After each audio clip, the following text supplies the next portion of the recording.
Hello again, everyone, and welcome back to another Burlingame. It's a small town podcast sponsored by the Burlingame Historical Society. This is Mark Lucchese, also known as Mark at the Mic, and my guest today is longtime Burlingame resident Jacquie Cooke. Jacquie attended McKinley Elementary School, Burlingame Intermediate School, and Burlingame High School, graduating in the late 90s. Upon graduation, she went to Cal Berkeley, Harvard University, where she studied public policy, and finished at Georgetown University, where she obtained her law degree. Jacquie is currently the Chief Legal and Administrative Officer at WeightWatchers International. She is the mother of 3 girls, Cora 19, Mika 17, and Aisla 14. She is a former president of the Burlingame Mothers Club, serving for 2 years, and a board member for 5 years. She was the Burlingame AYSO commissioner for 2 years and a longtime board member, as well as coaching AYSO soccer for several years. She also found time to coach the Burlingame High School cross-country team for a year, as well as volunteering for Burlingame Community Education, the PTA, the Burlingame Library Foundation, and this fall she became a mentor for the Women's Coaching Alliance, working with the Burlingame Intermediate cross-country team. And now my conversation with Jacquie Cooke. Jacquie, welcome to the show. Mark, thank you for having me. You bet. Hey, how was the intro? Was everything okay? It was great. One correction, because she'll kill me if I don't make this correction, is Isla. Not my baby is Isla. Not Aisla or Not Isla. Aisla. Just Isla. That's simple enough. Yes. And speaking of that intro, I think you set a record for the longest intro I've ever done. So thank you for all the facts and everything. Terrific stuff. So, okay. I try to start each show with a couple of fun facts that I find out about my guest. So are you ready for yours? Yes. Okay. This is terrific. You took so many AP classes in your senior year at Burlingame High that you were able to enter Cal Berkeley as a sophomore. Is that true? That is correct. Yes. Wow. That's a wow. Just to piggyback on that, at Sarah, we didn't have AP classes. We had DB classes. You know what a DB class is? No. Dumbbell classes. Okay. That's the one and only joke for today, Jacquie. Oh, no, it's not, Mark. Okay, and then fun fact, too, is last month, October, you ran the Chicago Marathon with a time of 2 hours and 51 seconds and finished 4th in your division. 2 hours and 51 minutes. Oh, sorry, what did I say? 51 seconds. Yes. Thank you for the correction. 2 hours and 51 minutes, and you finished 4th in your division. My age group. Amazing. Yeah, Terrific. Thank you. Okay, you ready to get going? Fun facts are done. Yeah. Okay, and feel free to correct me on anything here as we move along. You were born in San Francisco? Yeah. But your parents kind of moved to Burlingame when you were 3? Yes. Okay. And as I mentioned in the beginning, some of the schools you went to were, I didn't mention St. Paul's, but you were across the street from Molly Stone's. There's one plug for Molly's today. That's right. It's over at the Episcopal Nursery School, I guess it was, right? Yep. You went to McKinley Elementary, BIS, and BHS. Yes, I also have to add, I was a Washington Wildcat as well. For how long? For 5th grade. 5th grade. Awesome. Yeah. And then from 5th, you went on to BIS. Is that correct? Yes. Yeah. Can you share a couple of memories of Burlingame Intermediate and BHS and possibly Burlingame Avenue, Broadway, Burlingame, or places that you just generally hung out as? Yeah. BIS, I think growing up on the Washington side of town, some of my core memories are actually on the CM Trans bus getting to school, and whether I think it was the 34D that I would have to take to get to school early for band, or the bus that was dedicated just transporting straight across town for BIS students. So much fun on those buses with friends.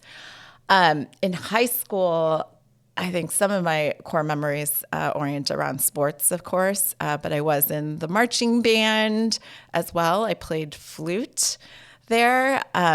Did you do 4 years of that? I did do 4 years of the marching band. Congratulations. Yeah, thank you. Yeah. Thank you. Sometimes the band is, I don't want to say underrated, but maybe overlooked. Yeah. I think sometimes. And, yeah. And I think a key difference I see now of the kids' experiences compared to when I was going through school was you could do band and also be an athlete and do all sorts of other things. It feels like it's a bit harder to be multidisciplinary. So I feel really fortunate that, band was like a 0 period class, and we had to get to school really early, but it was a ton of fun. So you started, band would start the day for you, band class or band? Yeah. Yep. Wow, okay. Flute for 4 years? Flute for 4 years. Do you still play?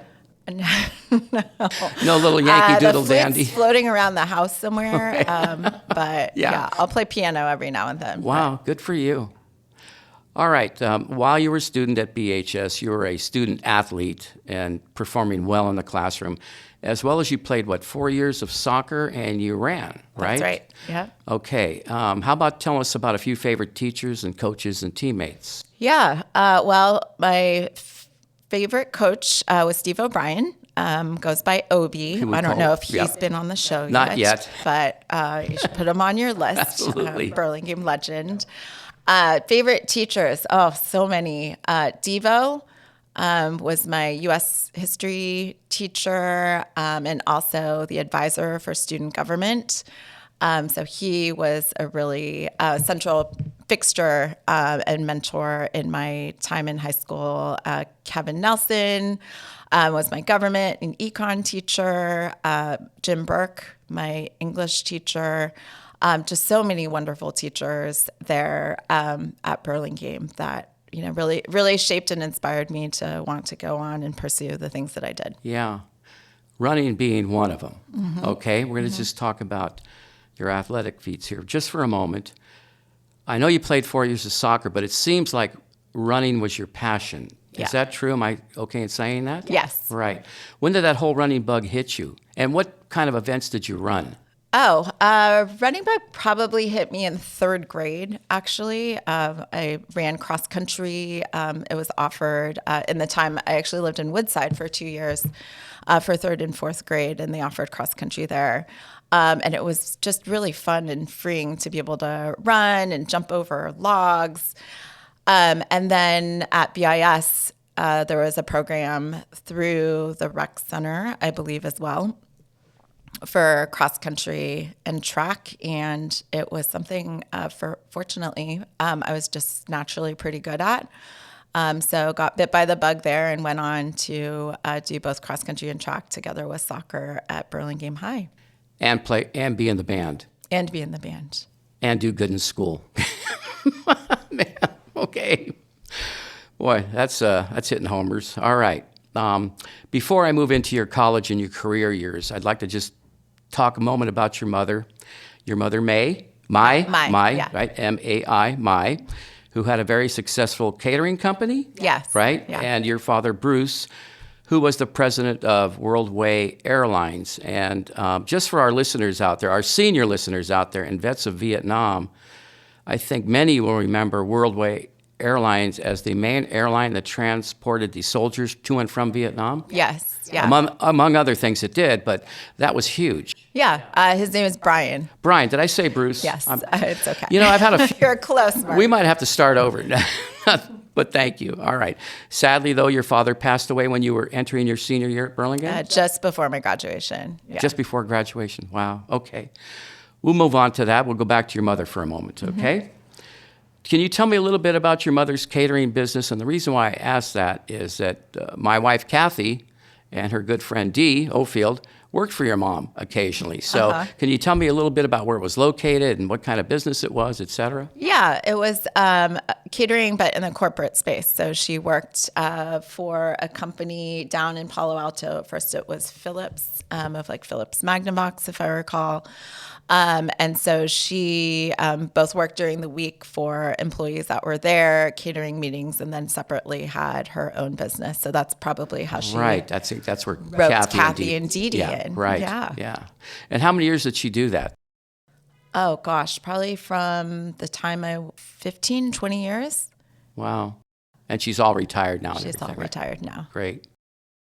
There's I'll interrupt. As retired as grandmas can be. Yeah, absolutely. They are very busy. It's the best. Yes. My wife's loving it. Yeah. There's an old expression that says the apple doesn't fall far from the tree.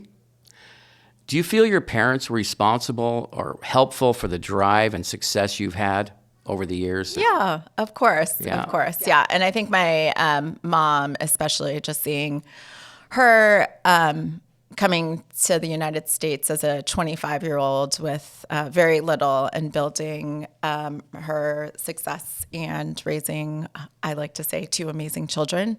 All the while, I just always saw her working so hard and putting her family first that it's something that I have carried with me into my own adulthood and parenting. Yeah, your mother could almost be another story on this show. You know what I mean? Yeah. Incredible.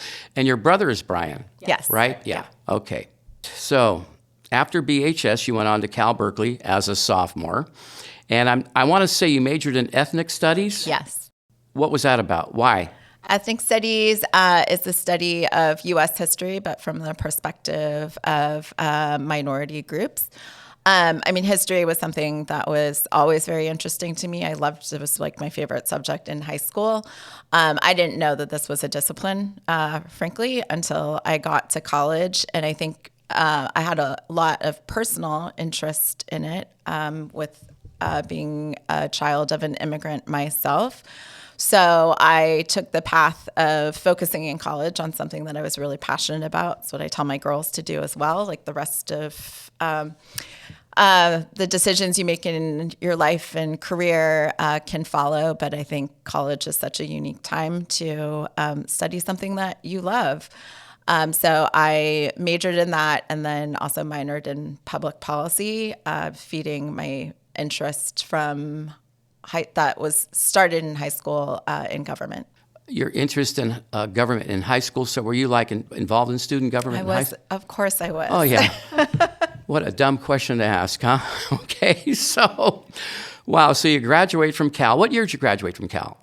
1999. Okay. Yeah. You went on to Harvard to study public policy, which you had minored in at Berkeley, right? Wow. What was your career goal at that time? What were you thinking about? I thought I would land in Washington and work for the federal government. I was really interested in particular in social and education policy, so childcare, welfare, or education policy is what I thought I would spend my career doing, and then ended up taking a pivot when I decided I wanted to move back to California. In the Bay Area, there were at that time fewer policy jobs. And so I determined to go pursue my law degree and have another vehicle or tool, I suppose I should say, to be able to work in public service, serve the public good through the courts or through with a legal degree as opposed to just a policy degree. So you went ahead and applied at Georgetown Law School and obviously got in. How was it? 2 years at Georgetown? 3 years. 3 years at Georgetown. 2 at Harvard? 2 at Harvard. And yeah. 3 at Georgetown. Yeah. Man, and then 3 at Cal. That's quite a career right there. It's a lot of student loans, Mark. It's a lot of student loans. Oh, boy. Are you going to ask if I'm still paying them off? Because the answer is yes. I bet. Okay, here's Jacquie Cooke now with a law degree in hand. Why don't you take us on your journey from there? What came next? Now you got your law degree. Did you stay back east for a while or what? Or did you come right home? I came back to California right away. I did my summer associate after my second year of law school, 2 year, at Latham & Watkins, which is a big law firm, international law firm. I summered in San Francisco and started my career in 2006 after passing the bar in Menlo Park. So worked for 6 years at a big law firm, which was a wonderful training ground for any sort of legal practice. But after in 2012, I decided to leave big law. Wanted to find better balance to be a mom, as well as be a professional, and ended up moving in-house as a corporate attorney in that year in 2012. Yeah. When you were working for your first big law firm, Menlo, is that where you said it was? In Menlo Park. Menlo Park. Were they pushing you for a lot of hours? Were you working Of a lot? course, yeah. And that's what you sign up for. There's no It's surprise expected, there. so it's no surprise. Yeah. How many hours? Give me an example. Billable minimum was 1,900 hours a year.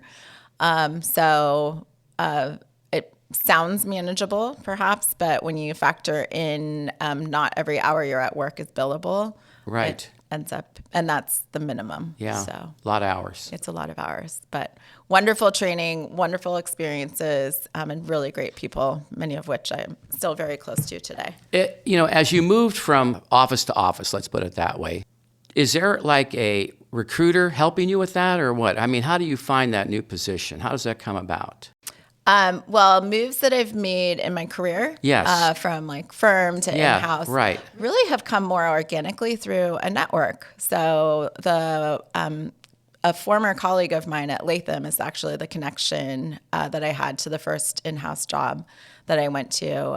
She was an associate in a different practice area and had moved in-house sometime before me, and then she was hiring for this position. So when I was starting to explore what might be next in my career, in talking with her, the opportunity she was hiring for ended up being one that was really interesting to me, and I was fortunate enough to get hired. Were there any gaps in between the positions? Did you take okay, I'm going to take that position, but I'm taking 2 weeks before I start this one, or a month, or anything like that? Yeah, I think my longest gap between jobs, which is something I would not advise people to do, you should take longer, was about 3 weeks. Yeah. Okay. Yeah. We're going to come back to Burlingame for a minute and talk about your daughters, Cora, 19, Mika, 17, and Isla, 14? Yes. It only takes me once, right? I'm just wondering, were your girls, well, let's put it this way. I'm sure they're doing as well in academics as you did, but were they involved in sports as much as you were? Oh, they're all much more amazing athletes than I am. Really? Yes. Yeah. So my older two played club soccer very seriously, and my middle one, Mika, still does, and she's actually going to be going on to play soccer at NYU next year. No kidding. After she graduates. Yes, very proud of her. Cora was playing club soccer and then had an amazing season in track her junior year, which moved her into sort of a different recruiting class for college. And she's now competing at the University of Michigan. So That's a little Wolverine, awesome. Yeah, Wolverine. out there. Go Yeah, Big Blue. Go Blue. Yeah, go Blue. It's interesting. I meant to ask you a moment ago, and I forgot. Did you run at Cal? Did you compete? Yes. 3 years? Only two. 2. Yeah. And what were you running at Cal? What were you doing I was there? cross country and the 3,000 and 5,000. Wow. Okay. Today it seems like everybody is talking about a work-life balance. And I'm just wondering, how do you achieve this as a mother of 3 girls? You're volunteering, you're coaching, you're logging lots of miles with the Impalas, that's the elite running group that we'll talk about here in a moment. You're the chief legal and administrative officer with WeightWatchers. How do you put all that together, man? Walk me through a day, all right? It's not easy. Yeah. I'll say that. And there are times where I feel like I have good balance, and there's other times where things are very much out of balance. And I try to, on net, have it even out to the sort of balance that I want to have. But any given day, or depending on what's going on at work, my days may not be balanced at all. But the typical day, if I'm having a good day, involves running in the morning, at 5 or 6 a.m., Right. hopefully with some of my Impala girlfriends here in town. And then trying to get the kids out the door. They're older now, so they're pretty self-sufficient. Yeah, a little easier now than it was years ago. Oh gosh, Right. it's so much. I look at colleagues and members on my own team with younger kids, and my life's comparatively very easy. Right. You just remember those days as working young and younger, certainly, and then having young children as a working parent. It's so hard. I was also very fortunate to have my mom local here to help with the girls and all of the logistics and Sometimes pick up from school or something like that, or 100%. drop them off after school. And or getting them Stay- to school. yeah. Period. Like she was, and still is a tremendous help whenever I need it. But and then most of my days and into the evenings consumed by work and. Now like fielding texts and requests for Apple Cash from any given child for whatever it is that they need. And then, I kind of threw out the window the notion of like making dinner every night for the kids. So it's a bit of like survival mode when it comes to some of that. So my kids are pretty used to their favorites on DoorDash, Right. Or takeout. And Well, thank you for an honest answer on that. yeah. You can't do it all. You have to. Right. Just there are things that. I haven't figured out how to do it all. We'll say that. There are just things that I've deprioritized necessarily to be able to. Yeah, and especially now that they're older. Yeah. And one's away at school anyway, right? Yeah, And another yeah. one's going next year, correct? Yeah. Yeah. And real game changer when they can drive. What's that? It's a real game changer when they can drive. Absolutely. themselves Isn't it, places. though? Yeah. Yeah. But then you miss out on the time where they're trapped in a car with you. Yeah. And have to have a conversation with you. Have to have, right? I love that. We're going to talk a little bit about the Impala racing team that I believe was founded in 1979 by a couple of ladies, Sue Johnston and Karen Cox. Sounds right. And they named the team after an Impala because it symbolized sleek and graceful speed, a statement that Sue and Karen wanted to become as a group. Okay, the Impalas, fast, elite, wow. How did you get involved in that group, and what are the requirements to become an Impala? Yeah. So it's obviously an organization that's been around for a long time. So, when I started running again back in the area, much more casually because my kids were young, I knew of the Impalas at these like races where you have team competitions. And also really loved the idea of an all-women's team. Like we're the only all-women's team, I believe, in the area and one of certainly original in the country. Most of the other clubs are co-ed and it comes with a bunch of other benefits. But I do like being a part of an all-women's team. After I turned 40 and wanted to start competing again, because then there's a master's division and, you're racing in a different way. It's not, competing against the fast girls just getting out of college. Right. I applied to the Impalas. You are much more likely to get in if you've run certain time standards. And I think I was pretty close to a few of them. But the first time I applied, actually, I was rejected because it was important for the community as it was at that time. It was like 2018, I think, to be able to get to practice, which was in San Francisco once a week on Tuesday nights at 6 p.m. And at that time, I worked in Mountain View. That's and a tough commute. No way that was happening. Right. So I answered the question honestly, and they declined my application. But I persisted after COVID. I applied again and got in. Were they running during COVID, or was that shut down? The team still was operating for sure and running, but road racing generally looked different. There was like a year where it was a lot of virtual racing. What's virtual racing? Virtual racing is basically a competition at a particular time or over a period of time where you have to clock running whatever the distance is, and then you submit your like Strava or whatever your proof is of your time. And then, so you're not really running against anybody. You're running at Burlingame High School track, for example, or something, and you send okay, that's interesting. Yeah. Wow. We were all just doing what we could to get through. Yeah. How many years have you been with the team now? I think 4. Okay. Yeah. How often does the group compete? Well, there's different forms of competition. During track season, there are races like practically every weekend you can compete in. There's like a road racing series. Where? Around the Bay Area? Around the Bay Area, yeah. But there's also a national circuit. So the USATF has a national series, and especially for that's focused on these teams. Well, anyone can compete, but we organize as a team and try to go to different national races.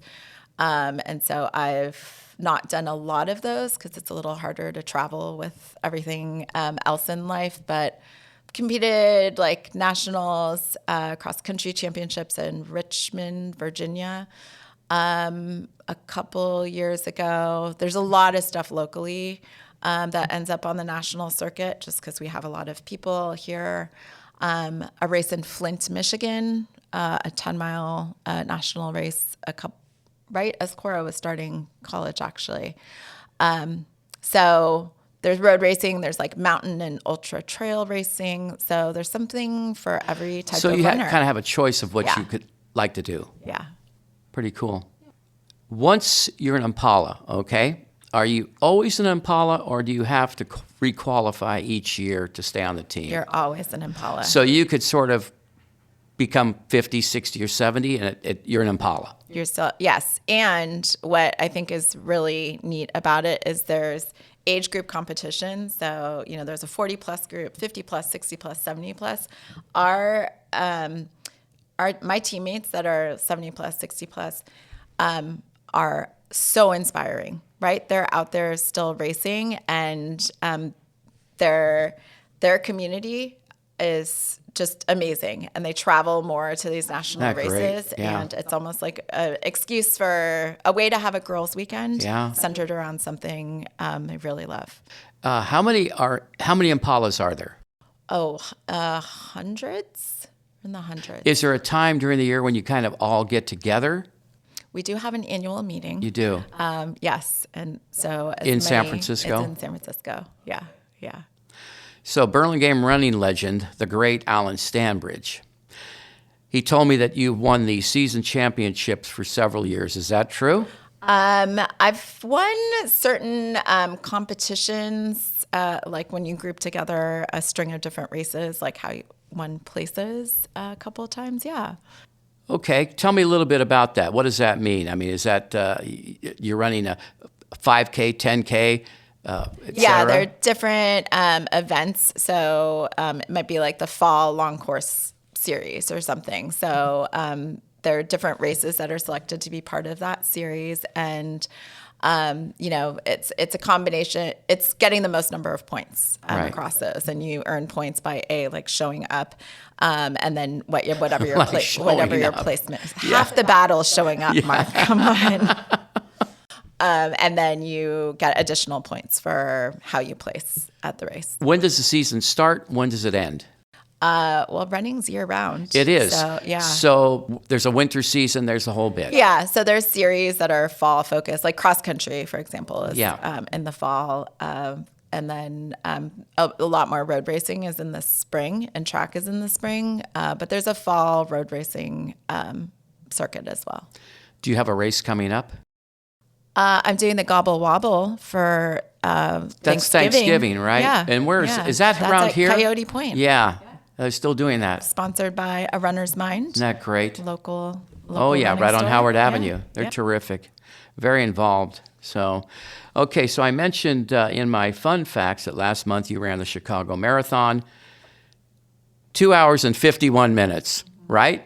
Great time. Was that your first Chicago Marathon? It was my second Chicago. I'd done it for the first time in 2004.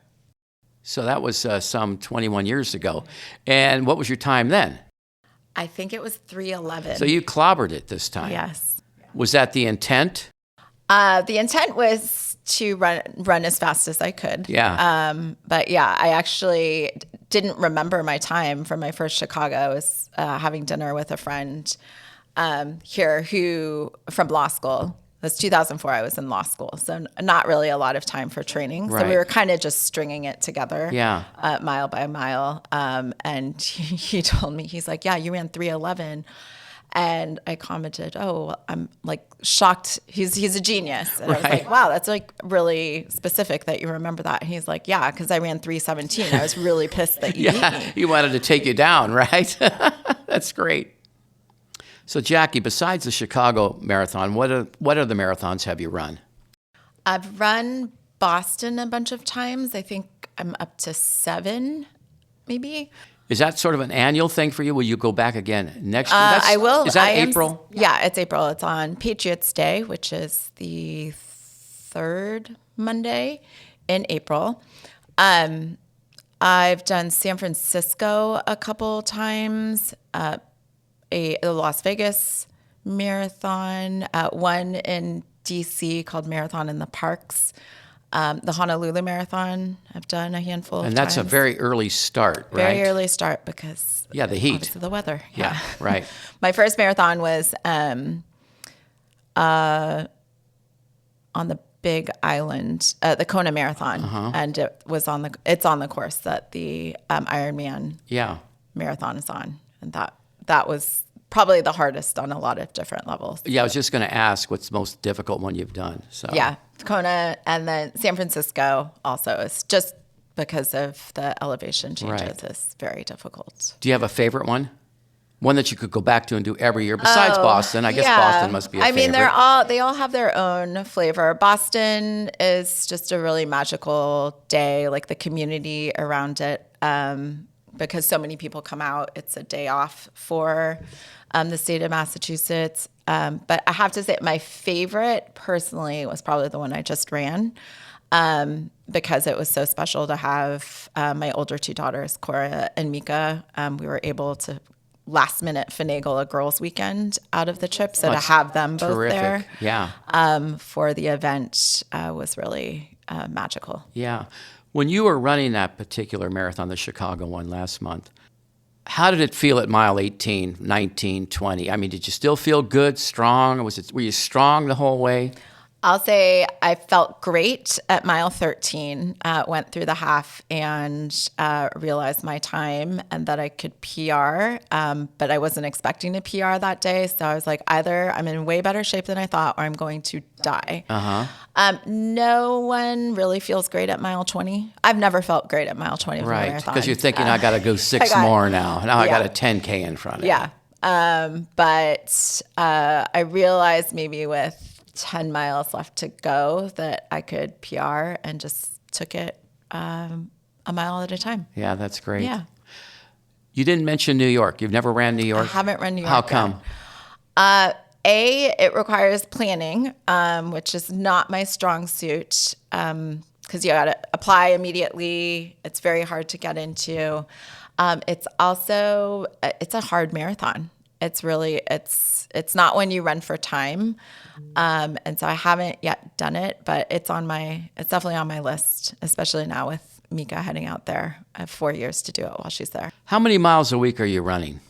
It really depends on where I am in the training cycle, but, maybe somewhere between 35 and then peak of the marathon training cycle, like 75 miles a week. Do you ever see Alan Stanbridge or Steve do. O'Brien or Obi anymore when you're running or anything like that? I think they're both walking now. Their running days are kind of behind them, but do you bump into them occasionally? Yeah, I do. I just ran into Alan literally running a couple weeks ago. Yeah, that's great. Yeah, He's terrific. so wonderful. He told me he logged over 125,000 miles in his career, 5 times around the earth. That's great, isn't it? Wow. All right. Let's talk about your career for a few minutes. We touched on it a few minutes ago, but we're going to come back to it a little bit. I think we said you've been an attorney for almost 20 years. Gosh, that's so long. Yeah, it is. I mean, Got to know what I'm doing now. oh boy. How long have you been with WeightWatchers? Almost 2 years. Yeah, Yeah. I joined in March of 24. Yeah, And WeightWatchers headquarters is in New York. in New York. And you're out here on the West Coast. Yes. How often do you have to go back to New York? I think once, maybe twice a quarter. Yeah? We have offices in San Francisco as well, so I work there much more than I work in New Yeah, York. good point. Are you going to the office every day, or are you able to work remotely? Or So I do office 2 to 3 days a week. So usually two days home. yeah, and when you do office work, are you coming in dressed up like a high-powered attorney or what? I mean, do you have your nice suit on and the whole bit, the like, briefcase? And, Do you watch Suits, Mark? yes, I do. Like Jessica Pearson? No, I don't look like Jessica when I go to work. I wish I did. No, I mean, I try to put something other than like yoga pants on. Right. Yeah. I mean, I have to respect the role of my peers. Yes. Yeah. But not a power suit. Yeah. Are the guys all wearing suits and everything, ties, No. white shirts? Nope. No. Nope. Is that kind of gone Definitely away? not in-house or in tech Uh-huh. or biotech. That's not That's just the gone vibe. away. Yeah. Wow. Okay. A little bit like when I'm in New York and, walking the streets, like bankers and lawyers there still wear suits Yeah. when they need to, but not out here. We're a little more casual out here. Trick question. Uh-oh. Yeah. There's always a blind side. Okay. Is there any particular place you like to buy your clothes, your professional clothes? Oh, folks, we've stumped her. Boy. Yeah, we stumped her, folks. Boy, I actually really like Poshmark, so I'm not gonna like reveal brands, but Poshmark's like a online kind of. I don't wanna say So they're not a consignment. retailer? They're not a retailer. Okay. It's a platform. Okay, so you kind of find your size and all of that, then you take a look online and see what you like. and See you what I order. can buy at a discount. Right. Yeah. Okay, that's the only blindside question you're going to get. I just, because you guys always dress so nice on TV anyway. Oh, so. yeah. All right, what is your current role at WeightWatchers? Tell me a little bit about it. It's a great title. What does that mean? Chief Legal and Administrative Officer. So I lead legal, the people function, so what used to be called HR, and I also used to have oversight for cybersecurity and IT, and I also have corporate real estate. How many people does WeightWatchers employ? We have in total in our workforce about 3,500 Wow. Employees. Many of those are part-time. You can think about our field and our coaches. On the corporate side, we're closer to 700. Yeah. All right, give me a typical day at WeightWatchers. What goes on? You're going into work today, or you're going to work from home. Just give me a typical day. And what are some of your biggest challenges, and what are some of your rewards? The only things typical, I would say, about any given day is most all of it is going to be on a Zoom or in meetings. Yeah. And there is going to be 90% of what I set out to do that day that doesn't get done because something else has come up. Sounds like the grocery business in a way. That's correct. That's great. All of these, what is it called? Weight loss shots, drugs, weight loss. GLP-1s. Thank you. Yes. I'll call them weight loss shots, okay? Are coming into fashion, very, very vogue now, right? Is WeightWatchers sort of reinventing themselves to compete with anything like that? Or what? I mean, WeightWatchers has always been that establishment where you joined, you could go online and check your points and all of that, or you could go to the in-house meetings, right? Get on the scale and everybody claps or whatever. Is that still going on, by the way? Yeah. That still happens. Yeah. So 62-plus-year-old company started around the idea of behavior change in community and accountability. So that's what I think so many people think of when they think of WeightWatchers. But with GLP-1s being the drugs that support weight loss, the company purchased a telehealth company back in 2023. So our platform also affords our members the opportunity to talk with a clinician and get care that may include GLP-1s or other medications that can support them on their weight loss journey. So that's how WeightWatchers is sort of staying in competition then. Yes. Yeah, but even if you don't get your GLP-1 through Weight Watchers. It's through the Weight Watchers clinic. If you go to your regular doctor, endocrinologist, whoever is writing the prescription for you, these medications are supposed to be used together with lifestyle and behavioral changes.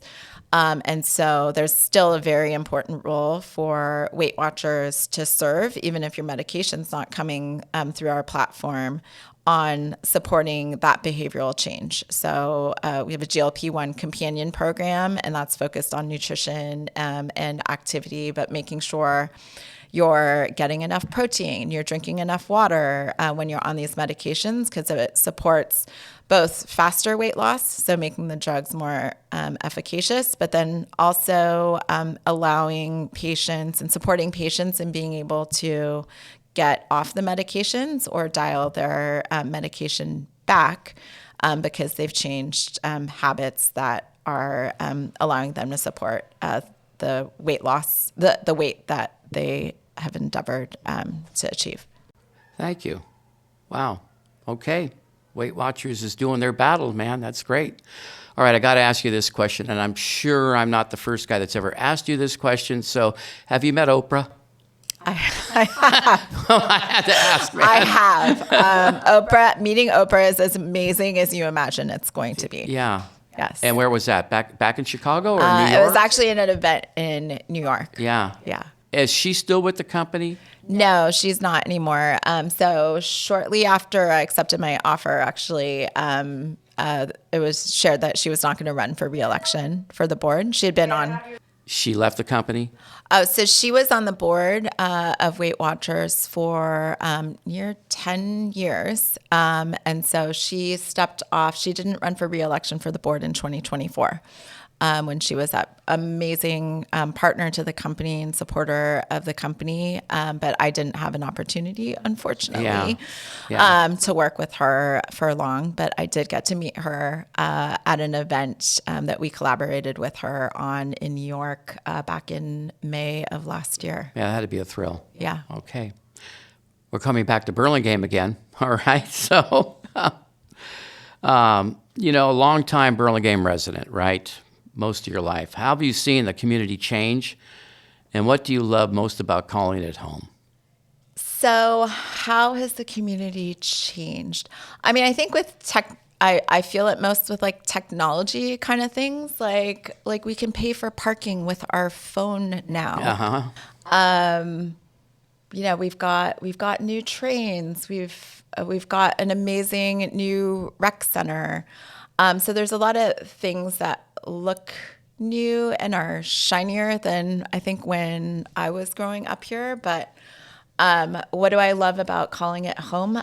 I mean, this place is everything, and I obviously have a familiarity with it, but everything that you imagine and want out of a community. You have people who are humble, who genuinely want to support each other, are interested. You stop and have a conversation with someone, they're interested in your story as a person. And I also think it's communities like this that enable a kid like me to be able to grow up and have achieved the things that I have. It's but for the people in this community that volunteer to coach, that they take the time to invest in your library, believe in public schools and support your public schools in the way that this community does.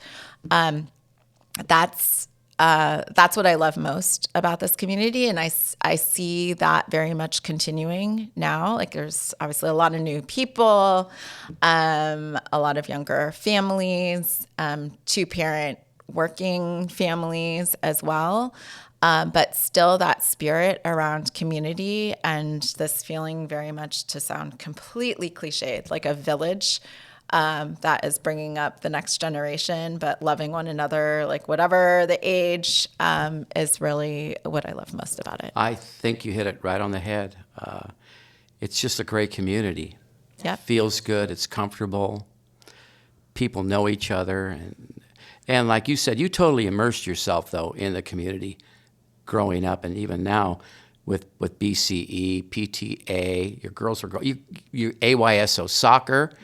You were involved in that for a long time, several years, coaching that, right? And ran I would say president more for than several. Yeah, I'm really. very particular with words. Yeah.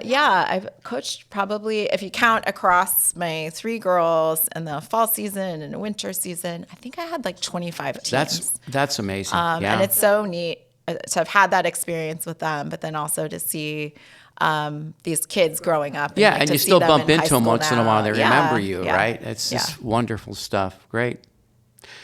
All right, I'm putting you on the spot one more time. Okay. We have great places here in Burlingame to have a cup of coffee. Do Oh, you have a yeah. favorite spot? I have numerous favorite spots. Bonjour Bakehouse. Do you ever go there? Absolutely. It's just around the corner. Yeah. There. Copenhagen. Yeah. We've got our corporate places, Yeah, which, Pete's and Starbucks Pete's suit and their Starbucks, needs. yeah. Absolutely, they're Yeah, fine. Right? yeah. Can we find you sometime at what's it called? Central? Is that what it's called? In the middle of the avenue there? Oh, Cafe Central? Yeah. Thank you. Yes. We could find you there once in a while. You can find me there too. For Okay. brunch. Yes. Great. All right. Without calling out a particular restaurant, because we have some wonderful restaurants here in Burlingame.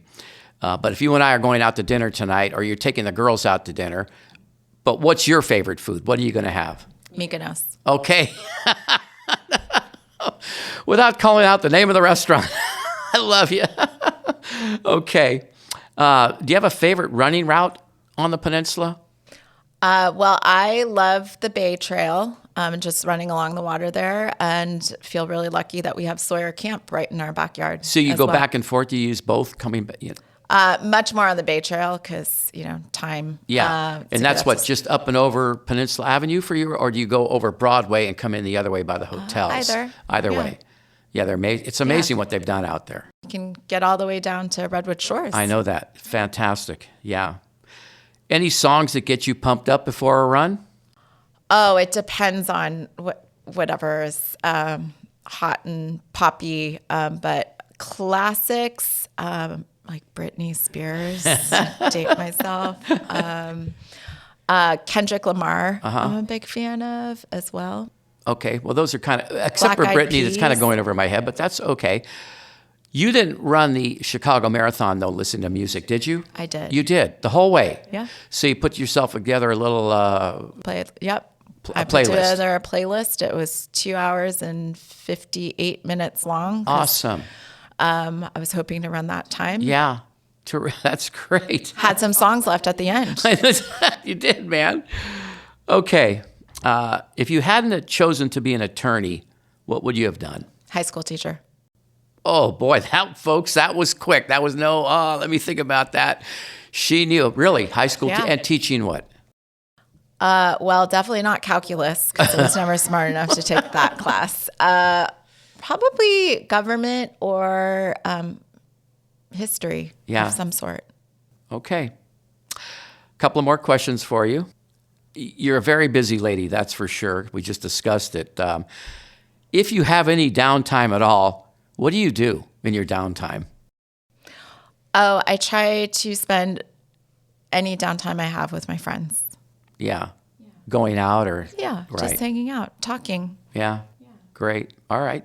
Time for some shout outs to family, friends, colleagues. So if you have anybody you want to say thank you to or hello to, now's the time. I get to. This is gonna live on forever. Yeah. Well, I have to say hi, and I love you to my girls, and my mom, and all my friends, my partner. Thank you to you, Mark. Am I allowed to ask questions now? No, that we'll do another show, okay, Oh. for that. No questions, Jackie. Don't get carried away here, all right? Anybody else? No, there's so Yeah. many people Yeah. that I am just so grateful for Yeah. having supported me. I didn't get here by myself. Oh, absolutely. Yes, But and this Mark is like meeting Oprah. I remember when I had children. I remember you.